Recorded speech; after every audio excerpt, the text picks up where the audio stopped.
Video like जरूर कर लीजिए और ऐसे वीडियो लगातार फ्री में पाने के लिए चैनल को तुरंत सब्सक्राइब कर लीजिए और बेल आइकन को जरूर टैप कर लीजिए ताकि आगे भी सारे वीडियो आपको मिलते रहे। यूट्यूब में फॉलो करते हैं तो प्लीज ये वाला फ्री टेलीग्राम चैनल जरूर ज्वाइन कर लीजिएगा। सारे नोटिफिकेशन सारे अपडेट यहीं पे आते हैं, ध्यान रखिए।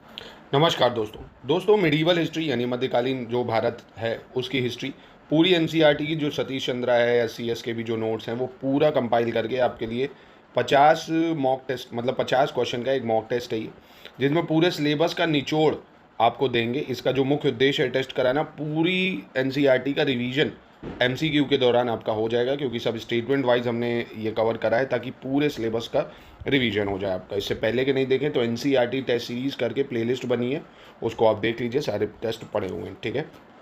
अब इसमें आपको सही बताना है कौन सा है। कह रहे हैं होशंग शाह मालवा के आरंभिक शासकों में एक था। ललितपुर मंदिर के शिलालेख से लगता है कि होशंग शाह के शासनकाल में मंदिरों के निर्माण पर कोई पाबंदी नहीं थी। होशंग शाह ने जैनियों को भी संरक्षण दिया, जो इस क्षेत्र के प्रमुख सौदागर और साहूकार थे, और नरदेव सोनी होशंग शाह का कोषाध्यक्ष और उसके सलाहकारों में से एक था। तो यहाँ पे सही कौन सा हो जाएगा? तो ये चारों स्टेटमेंट यहाँ ठीक है। क्वेश्चन नंबर 2 में गलत की पहचान करनी है।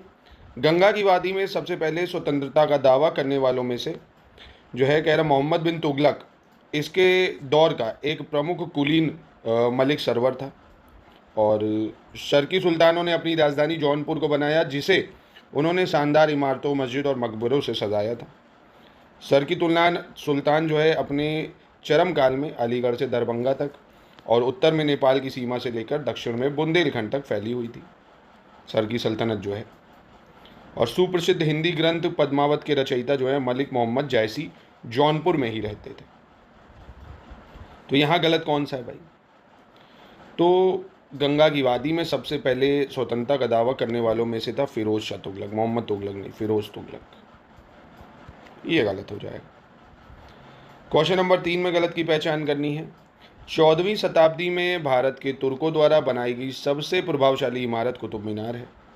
मूलतः 71.4 मीटर ऊंची, ऊपर की ओर पतली होती जाती इस मीनार का निर्माण कुतुबुद्दीन ऐबक ने शुरू कराया था, और बाद में इसे इल्तुतमिश ने पूरा कराया था।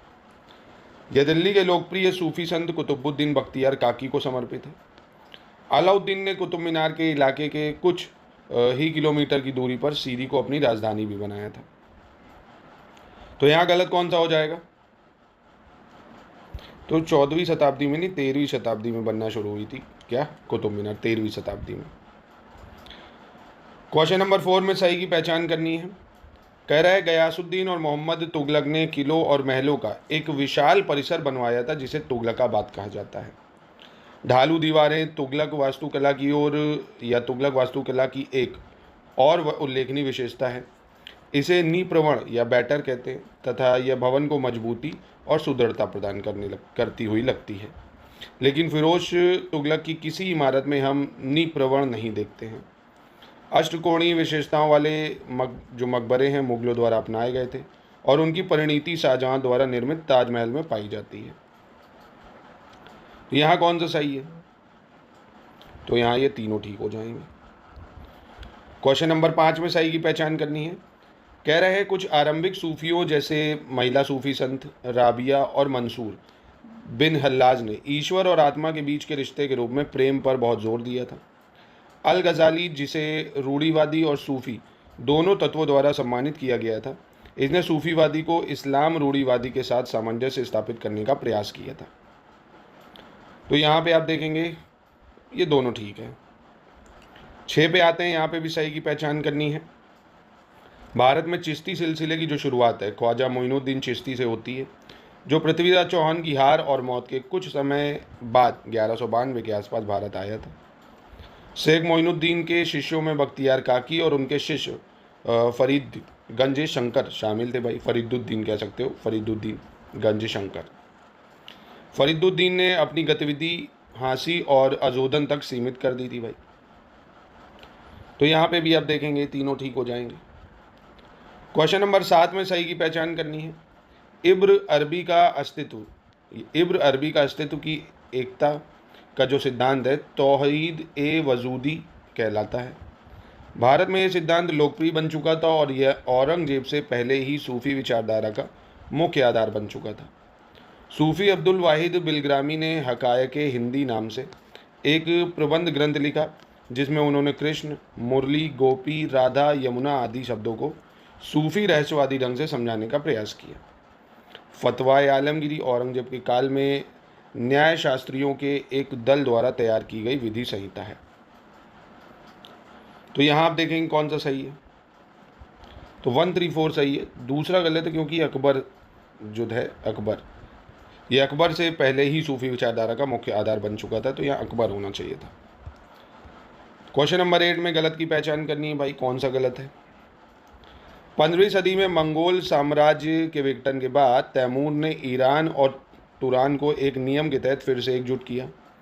तैमूर का साम्राज्य निचली वोल्गा नदी से लेकर सिंधु तक फैला और इसमें एशिया माइनर, ईरान, आक्सर पार का क्षेत्र, अफगानिस्तान और पंजाब का एक हिस्सा शामिल था। तैमूर की मृत्यु 1409 में हो गई थी, लेकिन उसके पिता शाहरुख मिर्ज़ा अपने साम्राज्य का एक हिस्सा बचाने में सफल रहे थे। उसके शासनकाल में समरकंद और हेरात को पश्चिम एशिया का सांस्कृतिक केंद्र बनाया गया, जिसके कारण समरकंद के शासक का पूरे इस्लामी जगत में बहुत सम्मान था। तो यहाँ गलत है कौन सा भाई, कि तैमूर की जो मृत्यु है वो 1409 में नहीं हुई है, 1405 में हुई है। ठीक है। क्वेश्चन 9 कह रहा है, इतिहासकार अबुल फजल कहते हैं उसने बदख्यां, कंधार और काबुल पर शासन किया था, जिससे फौज की ज़रूरतों के लिए पर्याप्त आय नहीं मिलती थी। उसने निम्नलिखित में से किस शासक को संदर्भित किया जो नीचे दिया गया है। तो ये किया बाबर को। किसको करा, बाबर को संदर्भित। क्वेश्चन नंबर 10 पे आता है, कह रहे हैं 1522 से 23 में बाबर ने सिंधु नदी को पार किया तथा आसानी से भीड़ा और सियालकोट पर कब्जा कर लिया, जो हिंदुस्तान के 2 द्वार थे। 23 साल की युवावस्था में हुमायूं दिसंबर 1530 में बाबर का उत्तराधिकारी बने था। हुमायूं जब आगरा के तख्त पर बैठा तो काबुल और कंधार साम्राज्य में शामिल थे, पर हिंदू कुश पर्वतों से परे जो बदख्वां है उस पर नियंत्रण ढीला ढाला था। और 1532 में दोराहा नामक एक स्थान पर हुमायूं ने उन अफगान सेनाओं को हराया था जिन्होंने बिहार को जीता था और पूर्वी उत्तर प्रदेश में जौनपुर को तहस नहस कर डाला था। तो यहाँ सही कौन सा है, तो 2, 3, 4 सही है। यहाँ पे 1520-21 होना चाहिए था, ये गलत है बस। चलिए क्वेश्चन नंबर 11 में गलत की पहचान करनी है। मालवा के शासक बहादुर शाह ने 1526 में गद्दी पर बैठने के बस उससे पहले मालवा जीता एवं राजस्थान के चित्तौड़ पर घेरा डालकर राजपूतों के प्रतिरोध को छिन्नित भिन्न कर दिया। 1533 में हुमायूं ने यमुना नदी के तट पर दीनपना नामक शहर की स्थापना दिल्ली में की। हुमायूं के मालवा अभियान फरवरी 1935 से फरवरी 1537 के दौरान शेर खान ने अपनी स्थिति मजबूत की तथा अपने को बिहार का निर्विवाद स्वामी भी बना लिया। हुमायूं को उस्ताद तोपची रूमी खां की बेहतरीन कोशिशें के बावजूद अफगान के किले पर अधिकार पाने में 6 महीने लग गए। तो यहाँ आप देखेंगे कौन सा गलत है। तो बहादुर शाह जो था ये गुजरात का शासक था, मालवा का नहीं। ठीक है, यहाँ गुजरात होना चाहिए। क्वेश्चन 12 में सही की पहचान करनी है। महमूद गजनवी की सेना में अफगान भी थे और वे तुर्क सेनाओं में भी थे। बलबन के काल में घुसपैठियों को नियंत्रित करने के लिए दोआब और मेवात क्षेत्रों में अफगानों को बसाया गया था। यद्यपि खलजी अफगान नहीं थे, फिर भी उसके अफगानिस्तान से गहरे संबंध थे और उसकी सेना में अफगान तत्व अवश्य बढ़े हुए थे। बहलोल लोदी के काल में बड़ी संख्या में अफगान भारत आए थे। तो यहाँ कौन सा सही है। तो यहाँ पे आप देखेंगे चारों स्टेटमेंट ठीक हो जाएंगे। 13 पे आते हैं, कह रहा है मुगलिया दौर में अफगान अमीरों पर अक्सर तंज कसे जाते थे कि वे सामाजिक गरिमा से वंचित हैं और गवारों की तरह रहते हैं। हिंदू अमीरों के विपरीत अफगान अमीर अपेक्षाकृत सादा जीवन बिताने के लिए तैयार रहते थे भाई। तो यहाँ आप देखेंगे ए सही है, आर गलत भाई, क्योंकि आप देखेंगे इसी कारण जो मुगलिया दौर में अफगान अमीर थे वो मतलब तंज कसते थे, ठीक है, पर तुर्क अमीरों के विपरीत अफगान अमीर जो है अपेक्षाकृत सादा जीवन बिताते थे ना। यहाँ हिंदू अमीर नहीं, यहाँ तुर्क अमीर होना चाहिए था। क्वेश्चन 14 में सही बताना है आपको कौन सा सही है। अफगानों की एक विशेषता यह थी कि दूसरों के विपरीत वे गांवों में बसने तथा किसान और सैनिक दोनों बनने के लिए तैयार रहते थे। अफगानों के हिंदुओं के साथ घनिष्ठ सामाजिक और राजनीतिक संबंध थे। सिकंदर लोदी ने मथुरा में अनेक मंदिरों को नष्ट किया और हज्जामों को भक्तों के सर मुड़ने की अनुमति भी दी थी। तो यहाँ पे आप देखेंगे ये तीनों ठीक हो जाएंगे। क्वेश्चन 15 में गलत की पहचान करनी है, कौन सा गलत होगा यहाँ पे। सुल्तान सिकंदर का वजीर मियाँ भुआ कहलाता था। बहराइच में शाह मसूद गाजी के उर्स वाले जुलूस में मुसलमान औरतों के भाग लेने पर रोक लगा दी गई थी। अलाउद्दीन खिलजी ने अपने हिंदुस्तानी साम्राज्य के कुल क्षेत्रफल का 1/4 हिस्सा अफगान सरदारों को दे दिया था। राजनीतिक क्षेत्र में कुछ लोधी सुल्तानों ने कई हिंदू राजाओं से घनिष्ठ संबंध बनाए, उनमें से कुछ को अमीर का दर्जा भी दिया। तो यहाँ कौन सा गलत है। तो हिंदुस्तानी साम्राज्य का क्षेत्रफल का 1/4 हिस्सा अफगानों को देने वाला था बाबर, ठीक है, न कि अलाउद्दीन खिलजी। चलिए 16 में सही की पहचान करनी है। शेर शाह के संरक्षक ने उसे एक शेर को मारने पर शेर खान नाम दिया था। बिहार पर बंगाल के शासक नुसरत शाह के अनेक हमलों के बाद शेर खान ने बिहार के अफगानों को अपनी ओर मिलाकर जवाबी कार्रवाई की और 1534 में बंगाल के शासक को सूरजहर की लड़ाई में हरा दिया। शेर शाह दिल्ली के तख्त पर कोई 54 वर्ष की आयु में बैठा था। शेर शाह ने मोहम्मद बिन तुगलक के बाद उत्तर भारत के सबसे शक्तिशाली साम्राज्य पर शासन किया एवं उसका साम्राज्य बंगाल से लेकर सिंध तक फैला हुआ था। तो यहाँ कौन सा सही है। तो यहाँ ये चारों ठीक हो जाएंगे। क्वेश्चन नंबर 17 में सही की पहचान करनी है। 1544 ईस्वी में अजमेर और जोधपुर के बीच समेल में राजपूत और अफगान सेनाओं का टकराव हुआ था। समेल की लड़ाई के बाद शेरशाह ने अब अजमेर और जोधपुर की घेराबंदी कर उन्हें जीत लिया था, जिससे मालदेव को सिवाना के किले में शरण लेनी पड़ी थी, जहां कुछ समय बाद ही उनकी मृत्यु हो गई थी। शेरशाह का अंतिम अभियान कलिंजर के खिलाफ था, जो एक मजबूत किला था जो बुंदेलखंड की कुंजी था। शेरशाह का उत्तराधिकारी उसका दूसरा बेटा इस्लाम शाह बना, जिसने 1533 तक शासन किया। तो यहाँ पे भी देखेंगे आप कौन सा सही है। तो ये चारों यहाँ ठीक पाएंगे आप। क्वेश्चन 18 में गलत की पहचान करनी है, कौन सा गलत है। मुगल बादशाहों में सबसे महान बादशाह अकबर का जन्म 1542 में अमरकोट में हुआ था। 1556 में 17 साल 4 माह की छोटी आयु में कलानौर में उसका राज्याभिषेक हुआ था। युवराज अकबर के शिक्षक तथा हुमायूं के निष्ठावान और प्रिय अधिकारी बैरम खान ने खाने खाना की पदवी धारण करके वह साम्राज्य का वकील या मुख्य प्रभारी बन गया था और उसने मुगल सेनाओं को एकजुट किया था। आसान है यहाँ बताना कि कौन सा गलत है, क्योंकि बाबर कह रहे हैं, अकबर 13 साल 4 माह की आयु में ही राज्याभिषेक हो गया था अकबर का, ठीक है। तो यहाँ 13 होना चाहिए। क्वेश्चन नंबर 19 में सही बताना है। हेमू, जिसने इस्लाम शाह के काल में बाजार अधीक्षक के रूप में अपना जीवन आरंभ किया था, आदिल शाह के अंतर्गत तेजी से ऊपर उठा था। चुनार से लेकर बंगाल की सरहद तक का क्षेत्र शेरशाह के भतीजे आदिल शाह के हाथों में था। हेमू पानीपत के दूसरे युद्ध में अकबर की सेना से हारने से पहले एक भी लड़ाई नहीं हारे थे। इससे पहले उन्होंने जो 22 लड़ाइयाँ लड़ी थी उनमें से एक भी वह नहीं हारा था। आदिल शाह ने उसे विक्रमाजीत की उपाधि देकर वजीर बनाया था और उसे मुगलों को बाहर निकालने का काम सौंपा था। तो यहाँ सही कौन सा है। तो ये चारों ठीक है। यहाँ क्वेश्चन नंबर 20 में गलत बताना है। अकबर ने दौजशाला नामक एक नई प्रणाली स्थापित की थी। अकबर ने लाहौर से लेकर इलाहाबाद तक तथा मालवा और गुजरात के क्षेत्र में जब्ती प्रथा की व्यवस्था लागू की थी। दहसाल प्रणाली इसी जब्ती प्रणाली का और भी उन्नत रूप था। अकबर ने आकलन की दूसरी अनेक विधियों को भी अपनाया था। सबसे आम और संभवतः सबसे पुरानी व्यवस्था को बटाई या गल्ला बख्शी कहते थे। तो यहाँ अकबर ने दौजशाला नहीं, दहशाला जो है वो उसकी स्थापना करी थी, दहशाला नामक नई प्रणाली। चलिए अगला देखते हैं क्वेश्चन 21। इसमें आपको बताना है अकबर के शासनकाल में माल गुजारी तय करते समय कृषि की निरंतरता को ध्यान में रखा जाता था। इसमें कौन से कथन सही हैं ये बताने होंगे। लगभग हर साल जुताई की जाने वाली ज़मीन को पोलज कहते थे। जब इस पर खेती नहीं होती थी तो यह परती कहलाती थी। परती ज़मीन पर जब खेती होती थी तो आधी यानी पोलज वाली मालगुजारी देनी पड़ती थी।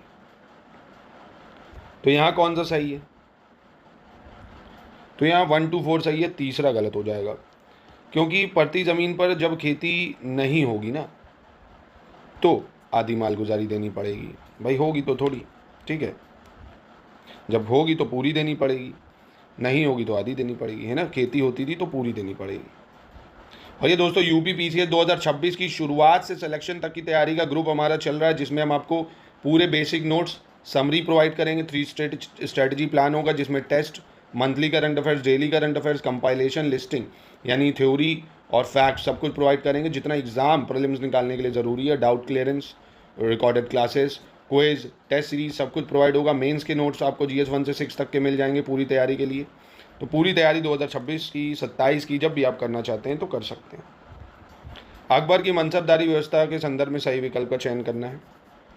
हर अधिकारी को एक मनसब दिया जाता था।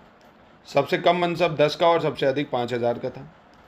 अकबरी दौर के अंतिम भाग में सबसे ऊंचे मनसब को 5000 से बढ़ाकर 7000 कर दिया गया था और साम्राज्य के 2 प्रमुख कुलीनों अर्थात मिर्जा अजीज़ कोका और राजा मान सिंह को 7000 के मनसब दिए गए थे। बुनियादी तौर पर यह अधिकतम सीमा हुमायूं के काल के अंत तक जारी रही थी।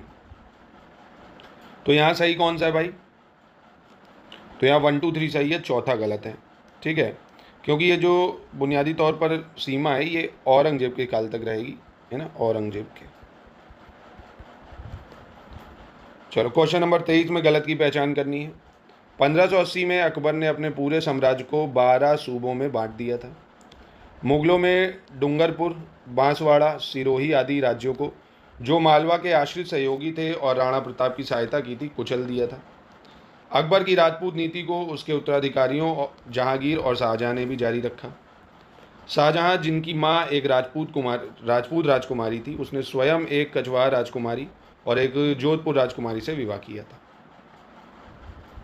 तो यहाँ आप देखें गलत कौन सा है, तो यहाँ गलत हो जाएगा ऑप्शन डी। यहाँ शाहजहां नहीं, ये जहांगीर था। ये कौन था? जहांगीर। ठीक है, चलिए क्वेश्चन नंबर 24 में गलत की पहचान करनी है। कौन सा गलत होगा आपको? कह रहा है 1575 में अकबर ने अपनी राजधानी फतेहपुर सिकरी में एक इबादत खाना बनवाया था, जिसे अकबर ने सभी धर्मों के लोगों, ईसाई, पारसी, हिंदू, जैनियों, यहाँ तक कि नास्तिकों के लिए भी खोल दिया था। अकबर ने 1580 में मजहर की घोषणा की थी, जिस पर अग्रणी उलेमाओं के हस्ताक्षर थे और इसे भ्रमवश जो है अनुल्लंघनहीनता की राजाज्ञा कहा गया था भाई। और तीसरा कह रहा है अल-बरूनी का दावा है कि इसके कारण अकबर धीरे धीरे इस्लाम से हटता गया और उसने एक नया धर्म चलाया जो उनके मौजूद धर्मों का मेल था, हिंदू धर्म, ईसाईती, पारसी, ये सब। यहाँ गलत नहीं, यहाँ कर लो सही कौन सा है, क्योंकि 1 और 2 सही है, तीसरा गलत है। अल-बरूनी नहीं, ये बदायूनी का दावा है ना। तो 1 2 यहाँ सही है। चलिए क्वेश्चन नंबर 25 में भी सही की पहचान करनी है। बहमनी साम्राज्य के विघटन के बाद 3 नए शक्तिशाली राज्य अहमदनगर, बीजापुर, गोलकुंडा रंगमंच पर उभरे थे। अहमदनगर, बीजापुर और गोलकुंडा ने मिलकर 1565 में तलाईकोटा के पास बन्नीहट्टी की लड़ाई में विजयनगर को हरा दिया था। अहमदनगर और बीजापुर ने एक समझौता किया था, जिसके अनुसार बीजापुर विजयनगर की कीमत पर दक्षिण में अपने क्षेत्र का विस्तार करने के लिए स्वतंत्र था, जबकि अहमदनगर ने बरार पर कब्जा कर लिया था। तो यहाँ आप देखेंगे ये तीनों ठीक हैं। 26 में भी सही बताना है। दक्कन क्षेत्र के कुछ राज्यों ने, विशेष रूप से गोलकुंडा ने, शिया इस्लाम को राजधर्म के रूप में अपनाया था। भारत में एक सैयद मोहम्मद, जिसका जन्म 15वीं सदी के उत्तरार्ध में जौनपुर में हुआ था, उसने अपने आप को मेहदी घोषित कर दिया था। 1600 ईस्वी में बालाघाट को मुगल साम्राज्य में मिलाकर अहमदनगर शहर में एक मुगल छावनी के रूप में स्थापित किया गया था। तो यहाँ कौन सा सही है? तो यहाँ भी आप देखेंगे तीनों ठीक हो जाएंगे। चलो क्वेश्चन नंबर 27 में सही की पहचान करनी है।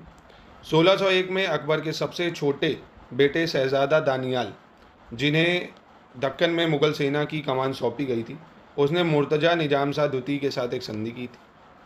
मराठा सरदारों की मदद से खाने खाना ने 1616 में अहमदनगर, बीजापुर और गोलकुंडा की संयुक्त सेना को हराया था। टोडारमल की मालगुजारी व्यवस्था को लागू करके मलिक अंबर ने निजाम शाही राज के प्रशासन में सुधार लाने का प्रयास किया था। तो यहाँ भी आप देखेंगे तीनों सही है स्टेटमेंट। 28 में सही बताना है। शाहजहां जो है उसने बीजापुर के आदिल शाही शासक आदिल शाह के साथ एक अहदनामा किया गया था। अली आदिल शाह का उत्तराधिकारी इब्राहिम आदिल शाह द्वितीय 9 साल की आयु में गद्दी पर बैठा था। उसने एक किताब नौरस शीर्षक से रची थी, जिसमें विभिन्न रागों पर गीत लिखे गए थे। उसने नौरसपुर नाम से एक नई राजधानी बसाई थी, जिसमें बड़ी संख्या में संगीतकारों को बसने के लिए निमंत्रित किया गया था। तो यहाँ पे सही कौन सा है? तो ये चारों ठीक है। चलिए अगला देखते हैं, क्वेश्चन नंबर 29। इसमें सही की पहचान करनी है। अकबर का समकालीन जो है सुल्तान मोहम्मद कुली कुतुब शाह साहित्य और वास्तुकला का बेहद शौकीन था। मोहम्मद कुली कुतुब शाह के उत्तराधिकारियों तथा उस काल के दूसरे बहुत से कवियों और लेखकों ने भी एक साहित्यिक भाषा के रूप में उर्दू को अपनाया था। बीजापुर दरबार ने उर्दू को संरक्षण दिया था। महाकवि नुसरती ने, जो 17वीं सदी के मध्य के शायर हैं, कनकनगर, इसके शासक राजा मनोहर और मधुमालती की प्रेम गाथा लिखी है। गोलकुंडा की इमारतों में सबसे मशहूर इब्राहिम रोज और गोल गुंबज है।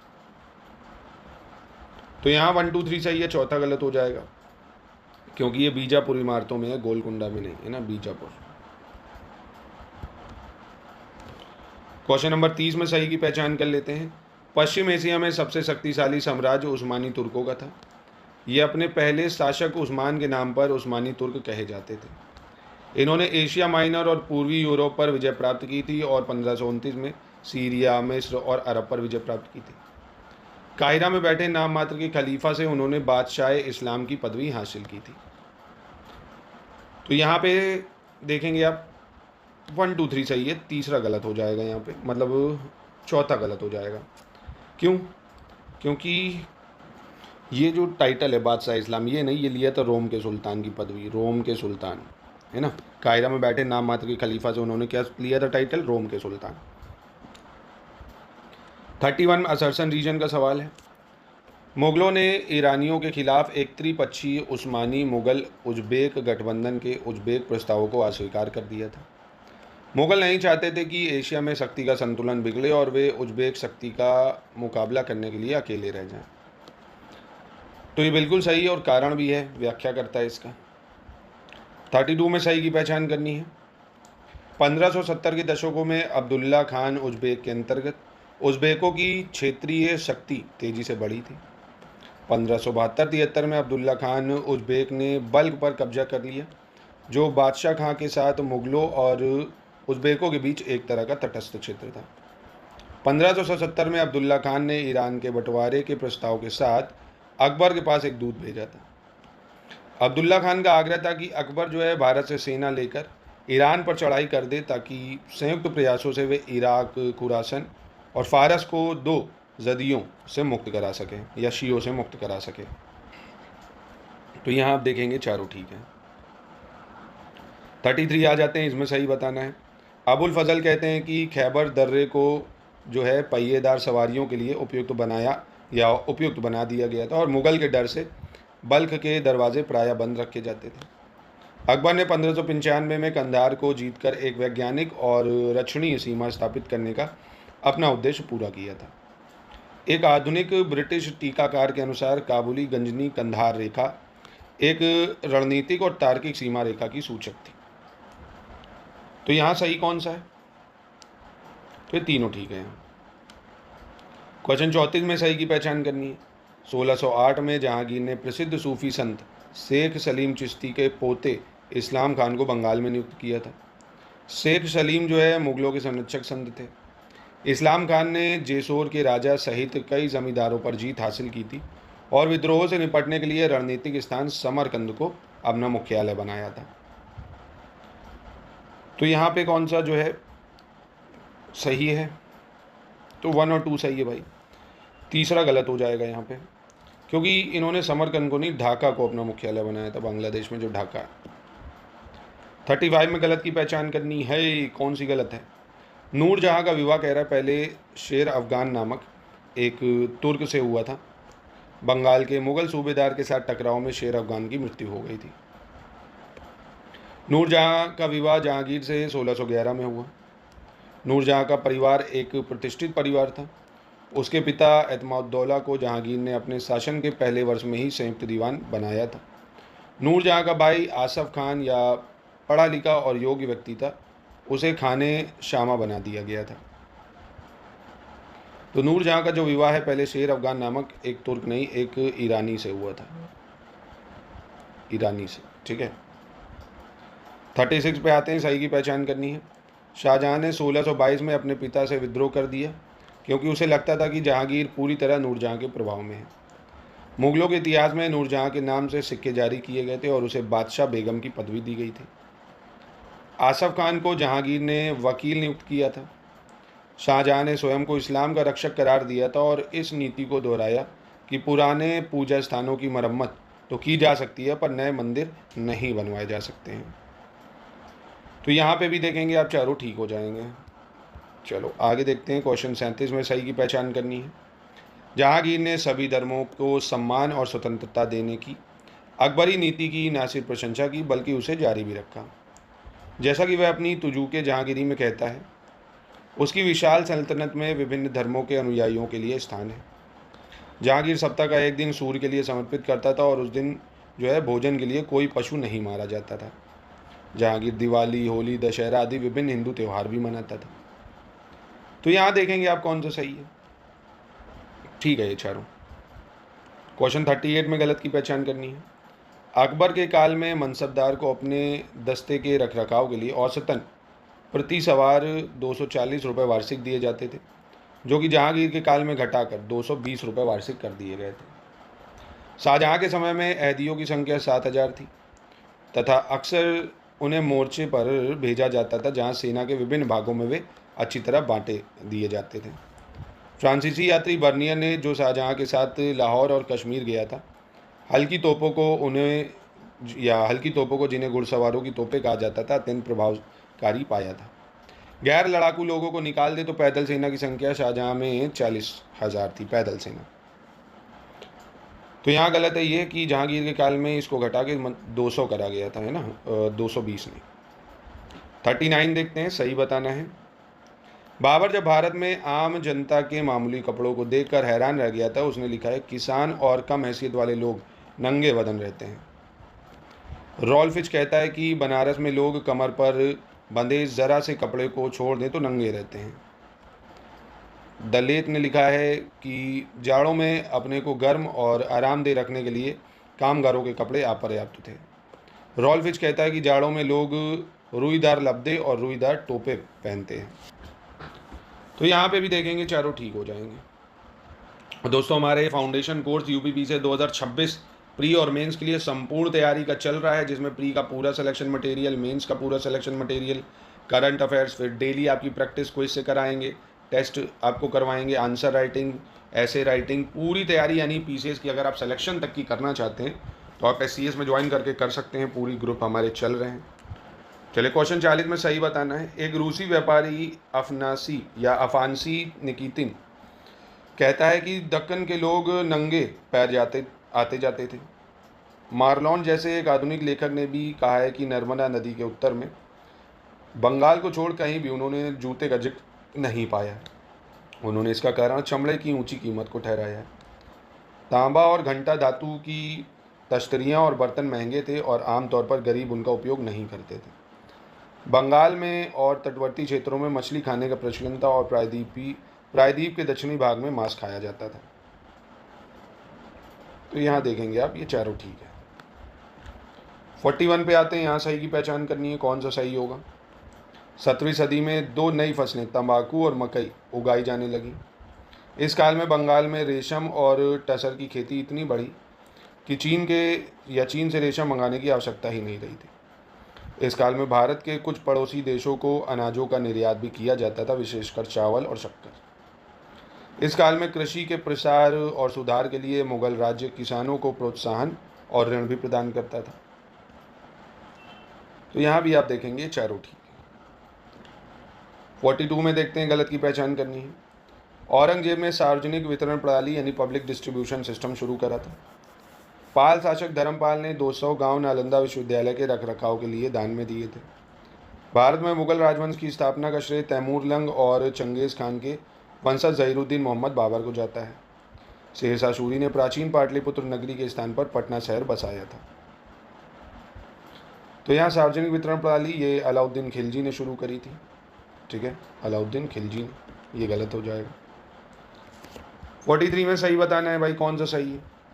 जहांगीर ने अग्रणी अफगान अमीरों को अपनी ओर लाने का प्रयास किया था, पर वे अशांत और अविश्वसनीय साबित हुए और जल्दी दूसरी ओर हो गए थे। बाबर के शासनकाल में अफगान भी अमीर वर्ग में शामिल किए जाने लगे थे। शेखजादा या हिंदुस्तानी कहलाने वाले भारतीय मुसलमानों को भी सेना में भर्ती किया जाता था। सेना कर लो यहाँ। अकबर के शासनकाल से हिंदू भी नियमित आधार पर अमीर वर्ग में शामिल किए जाने लगे थे। उनमें सबसे बड़ा भाग राजपूतों का था। अकबर के काल में 1594 में अमीर वर्ग में हिंदुओं का भाग जो है बस 16% से, मतलब 16% के आसपास था। तो कौन सा सही है यहाँ पे? तो ये 5 स्टेटमेंट है, पांचों के पांचों ठीक हैं। मुगल दरबार में रोजगार पाने के लिए ईरानियों, तुरानियों और अन्य लोगों के भारत आगमन के आधार पर किस यात्री ने कहा था कि मुगल अमीर वर्ग में विदेशियों की भरमार थी जो एक दूसरे को दरबारी सेवा में प्रवेश करने के लिए प्रोत्साहित करते थे? तो इसका क्या उत्तर हो जाएगा? ये हो जाएगा आपका फ्रांकोइस बर्नर, है ना, फ्रांकोइस बर्नियर। 45 में गलत की पहचान करनी है। शाहजहां के काल में अमीर वर्ग में हिंदू लगभग 24% थे, जो औरंगजेब के शासनकाल में बढ़कर 33 हो गए। शाहजहां ने पुरुषों में कान छिदवाने और कीमती नग पहनने का चलन शुरू किया था। औरंगजेब के समय के प्रमुख अमीर व्यक्ति मीर जमुला के पास जहाज़ों का एक बेड़ा था जो फारस, अरब और दक्षिण पूर्व एशियाई देशों के साथ बड़ा व्यापार करता था। 17वीं शताब्दी में भू राजस्व वसूलने के बदले में जमींदार को उसका एक हिस्सा मिलता था, जो कुछ क्षेत्रों में 25% तक होता था। तो यहाँ कौन सा गलत है? तो ये कान छिदवाना ये सब जो है जहांगीर ने शुरू करा था, जहांगीर। 46 में गलत की पहचान करनी है। डचों ने 1606 में गोलकुंडा के सुल्तान से एक फरमान हासिल करके मसूलीपट्टनम में अपना अड्डा बना लिया था। डच मूलतः जो है मसालों के व्यापार के लिए ही पूरब में आए थे, पर जल्द ही उन्होंने महसूस कर लिया कि भारतीय कपड़ों के बदले मसाले हासिल करना सबसे आसान है। अंग्रेज़ों ने 1615 में सूरत में अपनी पहली फैक्ट्री स्थापित की थी। 1618 में सर थॉमस रो की सहायता से जहांगीर ने एक फरमान जारी किया जिसने अंग्रेज़ों को सूरत में व्यापारिक सुविधाएं स्थापित करने की अनुमति दी। तो यहाँ गलत कौन सा है? तो सूरत में पहली फैक्ट्री जो अंग्रेज़ों ने लगाई वो 1612 में लगाई, ये गलत है। 47 में सही की पहचान करनी है, कौन सा सही है। समरकंद में तैमूरी दरबार पश्चिम और मध्य एशिया के सांस्कृतिक केंद्र के रूप में विकसित हुआ था। सासाराम में शेरशाह का मशहूर मकबरा था। दिल्ली के पुराने किले में उसकी मस्जिद वास्तुकला के शानदार नमूने माने जाते हैं। अकबर जो था पहला मुगल शासक था जिसके पास बड़े पैमाने के निर्माण कार्य के लिए समय और साधन दोनों थे।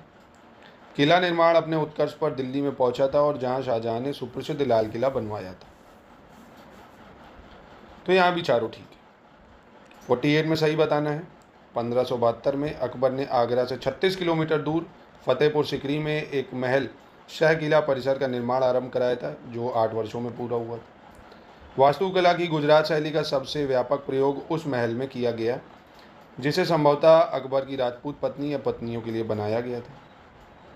आगरा और फतेहपुर सिकरी दोनों जगहों के निर्माण कार्यों में अकबर ने स्वयं गहरी दिलचस्पी ली थी। सबसे शानदार इमारतें मस्जिद और उस तक ले जाने वाला दरवाज़ा जिसे बुलंद दरवाज़ा कहते हैं अकबर की गुजरात विजय की याद में बनवाया गया था। तो ठीक है यहाँ पे चारों। 49 देखते हैं, सही बताना है। मुगल चित्रकला जहांगीर के काल में अपने चरम पर पहुंची थी। जहांगीर का दावा था कि वह किसी चित्र में हर चित्रकार के कार्य को पहचान सकता है। जहांगीर के काल में शिकार, युद्ध और दरबार के दृश्यों के चित्र बनाने के अलावा व्यक्तियों और पशुओं के चित्र बनाने में भी विशेष प्रगति हुई थी और इस क्षेत्र में मंसूर का बहुत नाम था। तो मंसूर अली जी ठीक हो तीनों यहाँ पे। अंतिम प्रश्न देख लेते हैं यहाँ पे। अकबर के शासनकाल में पुर्तगाली जो पादरी थे उन्होंने दरबार में यूरोपीय चित्रकला का चलन शुरू किया था। चित्रकला की मुगल परंपरा को 18वीं सदी में औरंगजेब के उत्तराधिकारियों के काल में नया जीवन मिला था। अकबर के समय तक उत्तर भारत में फ़ारसी का ज्ञान इतना व्यापक हो चुका था कि उसने फ़ारसी के साथ साथ स्थानीय भाषा में राजस्व के दस्तावेजों को रखने की परंपरा को समाप्त कर दिया था। कौन सा यहाँ पे सही है? तो ये तीनों ठीक है, तीनों ठीक है, ऑप्शन सी होना चाहिए। तो ये था आपका मध्यकालीन भारत के टेस्ट एनसीईआरटी के। मैंने 10 टेस्ट दिए, आपको नहीं देखे हैं तो उसको देख लीजिए। पूरी एनसीईआरटी कवर हो जाएगी इन टेस्ट के थ्रू। बाकी एनसीईआरटी अगर आप एकदम बेसिक से पढ़ना चाहते हैं, समरी, उसके टेस्ट, क्विज, सब कुछ आपको एनसीईआरटी में भी कोर्स मिल जाएगा हमारे नंबर पे कॉन्टैक्ट